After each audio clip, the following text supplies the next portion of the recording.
চীন জুড়ে পরিবেশগত উন্নয়ন ও জলাভূমি পুনরুদ্ধারের প্রমাণ পাওয়া যাচ্ছে এবারের শীতে। বিভিন্ন সংরক্ষণ এলাকায় বেড়েছে পরিযায়ী পাখির সংখ্যা।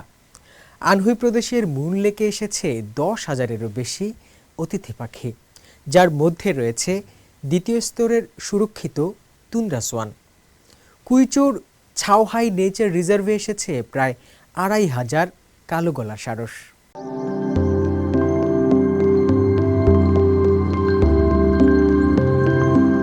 চীনের বিভিন্ন প্রকৃতি সংরক্ষণ এলাকায় পরিবেশের উন্নতি হয়েছে, এর প্রমাণ দিচ্ছে শীতের পরিযায়ী পাখিরা। আনহুই প্রদেশের শিচৌ শহরের মুন লেকে ইতিমধ্যে 10,000-এরও বেশি পরিযায়ী পাখি এসেছে। পানির ধারে পাখির ঝাঁক, কেউ পানি ঘেঁষে উঠছে, কেউ আকাশে। সর্বশেষ তথ্য অনুযায়ী এবছর 800-এরও বেশি তুন্দ্রা রাজহাঁস এসেছে এই লেকে। এরা চীনের দ্বিতীয় শ্রেণীর সুরক্ষিত পাখি। এছাড়া আছে ধূসর রাজহাঁস, সবুজ ডানা, টিল ও বক। কুচৌ প্রদেশের ছাওহাই জাতীয় প্রকৃতি সংরক্ষণ কেন্দ্রেও শীত নামার সঙ্গে সঙ্গে কালো গলার সারস বাড়ছে। এরা পাহাড়ি অঞ্চলের বিরল পাখি এবং চীনের প্রথম শ্রেণীর সুরক্ষিত প্রাণী।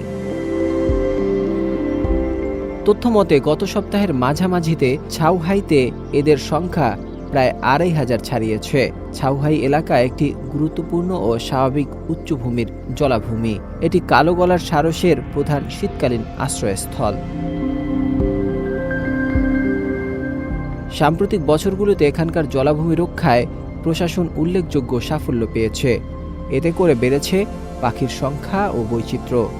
এখন শীতকালে এখানে 1,00,000-এরও বেশি পরিযায়ী পাখি আসে।